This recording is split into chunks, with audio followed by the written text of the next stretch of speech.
Hi everyone, welcome. These yellow buckets are what I've got a planned visit with today. They run some European night crawlers. That's what the abbreviation ENC that you see on the label represents. It's been 14 days now since we last fed these systems. They got apple, and we know that apple is one of those substances that takes a little while to break down. Hopefully by now they've been able to at least start into eating it. But whether or not there's still leftovers of the apple, and I'm sure there will be, well, at least I assume there will be, we're going to give them a little bit more today. So I'm going to put on a glove and we're going to get these systems up on the bench and get them fed. So let's get started. The stuff I'm feeding them is frozen and it can be found in this bag over here. It's a variety of all kinds of stuff. Here's the end of a cucumber. Here's a whole bunch of carrot peels kind of stuck together. A whole bunch of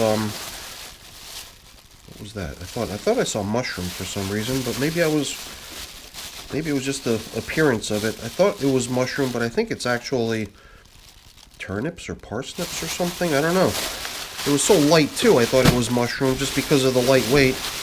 And that's the reason I brought so much, because when I picked up the bag, it seemed like not a whole lot. So I figured I'd be really generous with it, because it does seem like for the large part it's mostly air. So let's get these little guys over here and get them fed. There's very little difference between these systems, so I usually announce which system we're working on. We're going in reverse order today. We usually go just 1, 2, 3. Today we're going to go 3, 2, 1. But there is one distinguishing characteristic of this system, is that the bedding we used is a little different on this one. We had a whole bunch of leftover cardboard and paper and stuff out of another system somewhere that needed to be utilized. So I think that's what we used in here rather than just some of our prepared bedding. One thing we've been doing down in this system is adding water. I remember the last video too. I was in here with my squirt bottle applying moisture. So I figured maybe we would do it again. A lot of my systems are protected from excess evaporation with plastic coverings. Here we had newspaper and cardboard but no plastic, so that's just by its nature going to allow for a little bit more evaporation. So you saw that this coffee filter was resting on the upper surface on this side, indicating that this is where we put the apples in. I figured before we go over there and drop in today's feeding of mixed veggies, let's check out how the apples are progressing. So, yeah, wow, look at that, not bad. They were bruised, so they were a little bit, they already kind of had like a little bit of a head start on the breakdown process, so they were brown and breaking down a little bit. They're nice and soft, and I could see some worms hanging out on like this piece here. Looks like they're enjoying it. And just in general, there appear to be worms hanging around. Just wondering how some of this large recycled bedding that we threw in here is coming along. Whatever. Seems like it's working. I can't remember. I think that we did have kind of an opinion, a group opinion, of which system had the fewest worms in it, and we added a few worms to that system recently. Some transplanted worms out of maybe a cocoon nursery or something. I don't know. Something rings a bell about this system here being selected as the one that was perhaps a little bit lacking on the numbers. And I believe it was reinforced a little bit with a couple extra worms.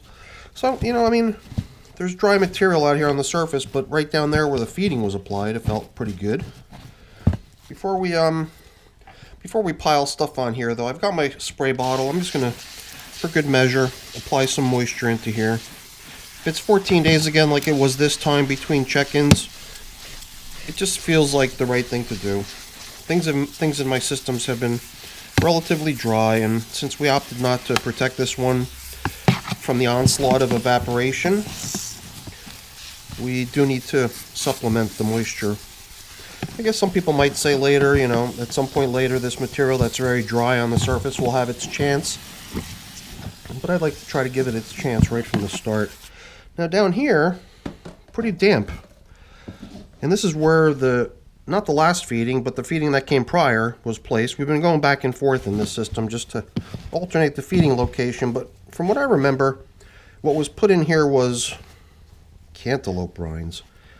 And if it was 14 days, yeah, it was 14 days between feedings lately. So we're talking 4 weeks.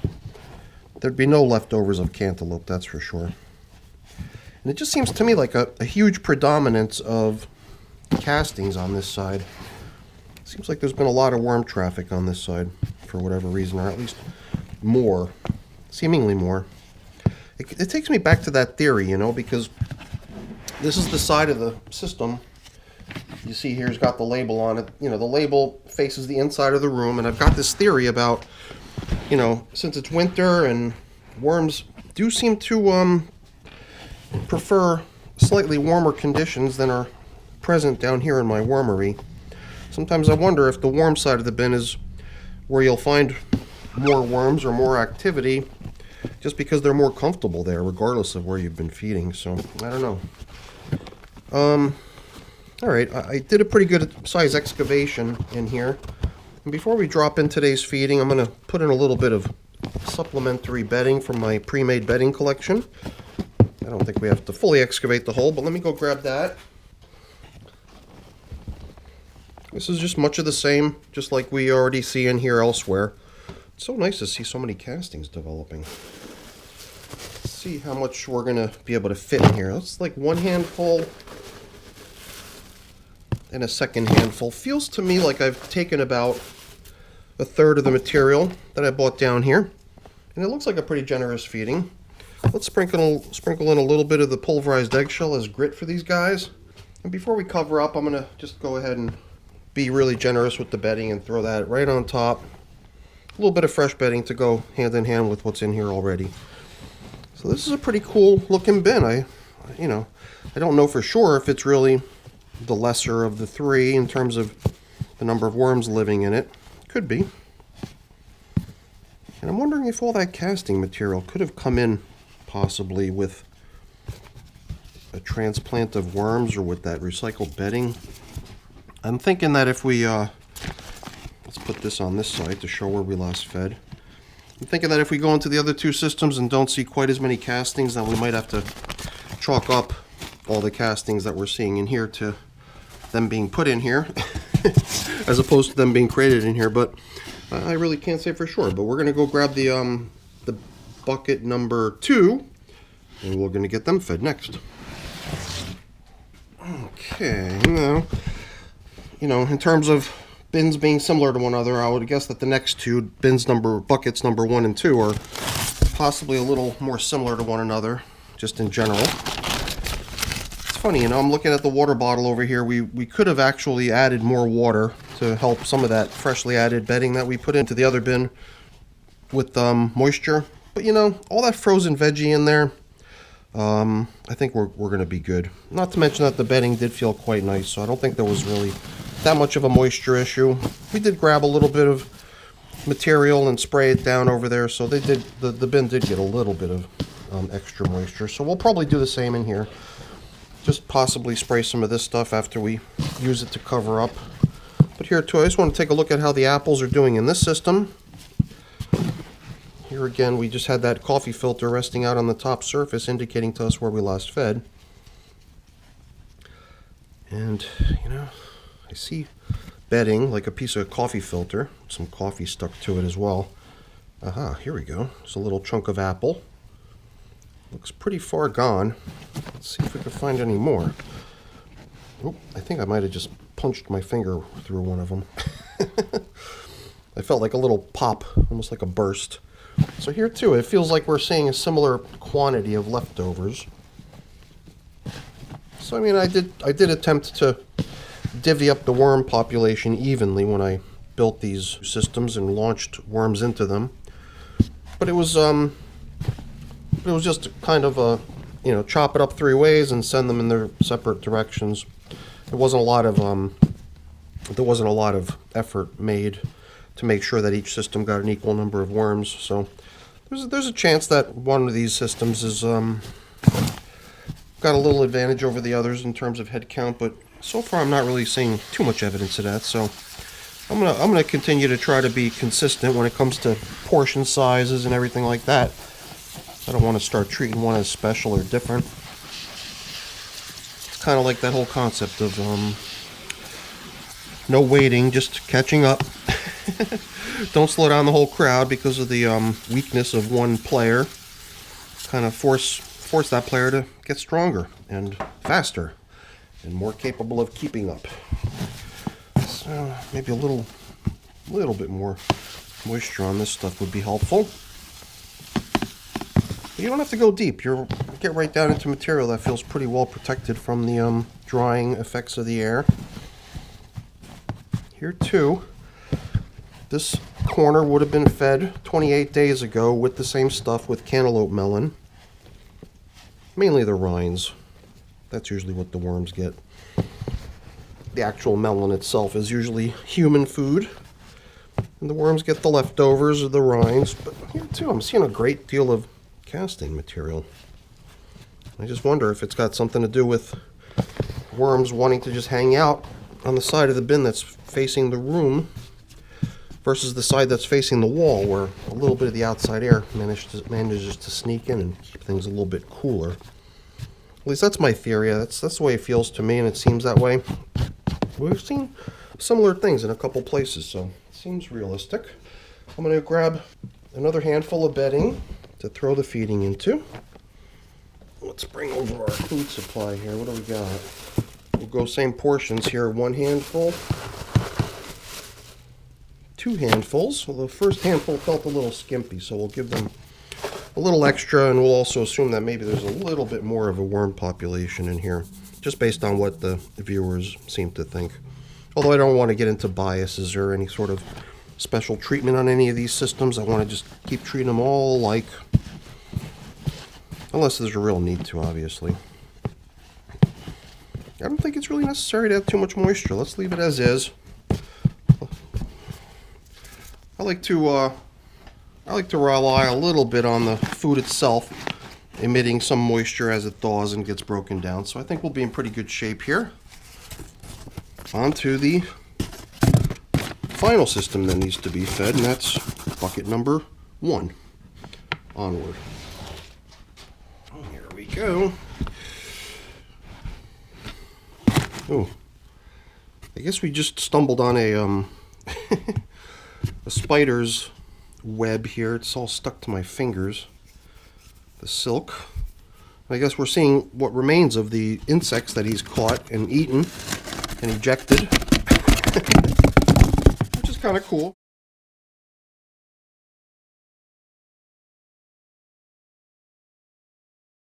I don't mind spiders in my wormery. They catch flying insects, because flying insects I don't like having in my wormery. Alright, let's do the same here. Just a quick check, see how things are holding up. Here, same story pretty much as far as moisture goes on this stuff on the surface. Pretty much to be expected. Let's see what we find as far as leftovers go. Oh, here we go. Apple. Just typical kind of breakdown, slow and gradual. It'll get there. Very cool. I can't remember which of my videos it happened in, but one of my viewers commented, and we started going back and forth, and he made reference to the fact that he's a teacher. So I thought that, you know, teachers are not supposed to, you know, indulge in bad English practices such as writing run-on sentences. So I asked the viewer to share some thoughts of his that he alluded to, but only if he does so in the form of an extra long run-on sentence, which he did precisely that.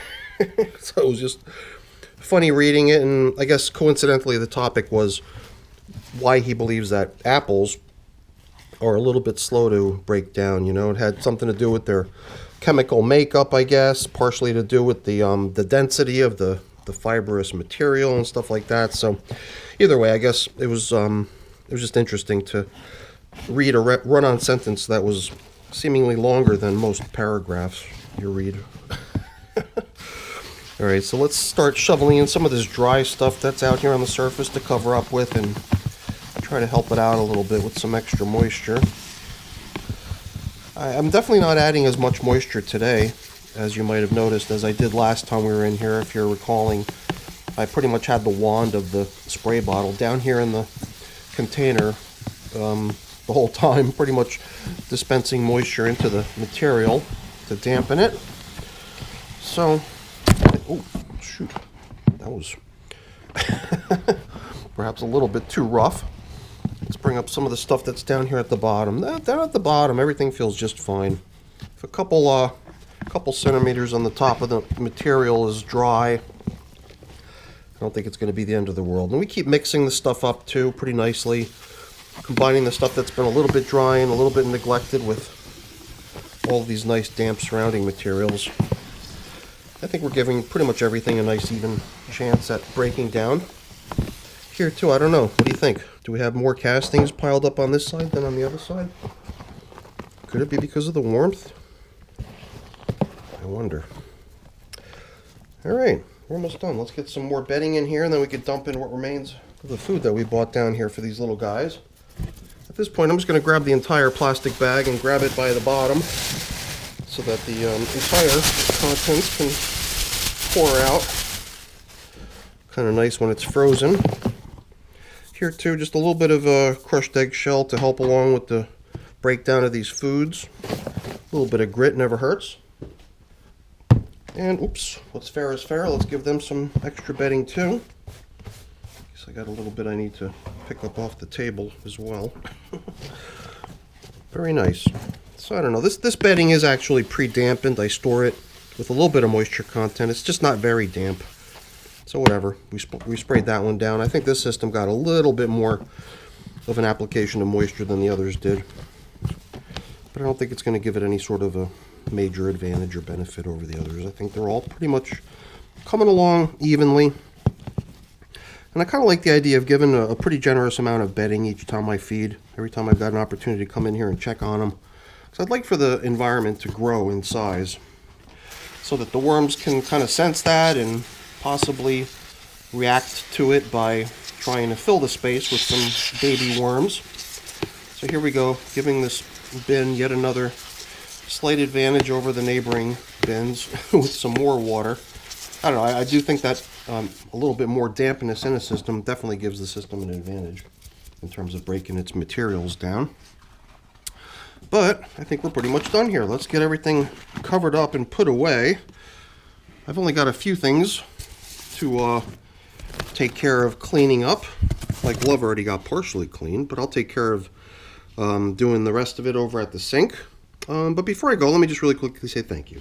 Thank you so much for watching. Hopefully you enjoyed the video. If you did, please don't forget to leave me a quick thumbs up before you go. And if you haven't done so already, please also consider subscribing to the channel too. Alright everyone, have a great day. Thanks for watching. Bye now.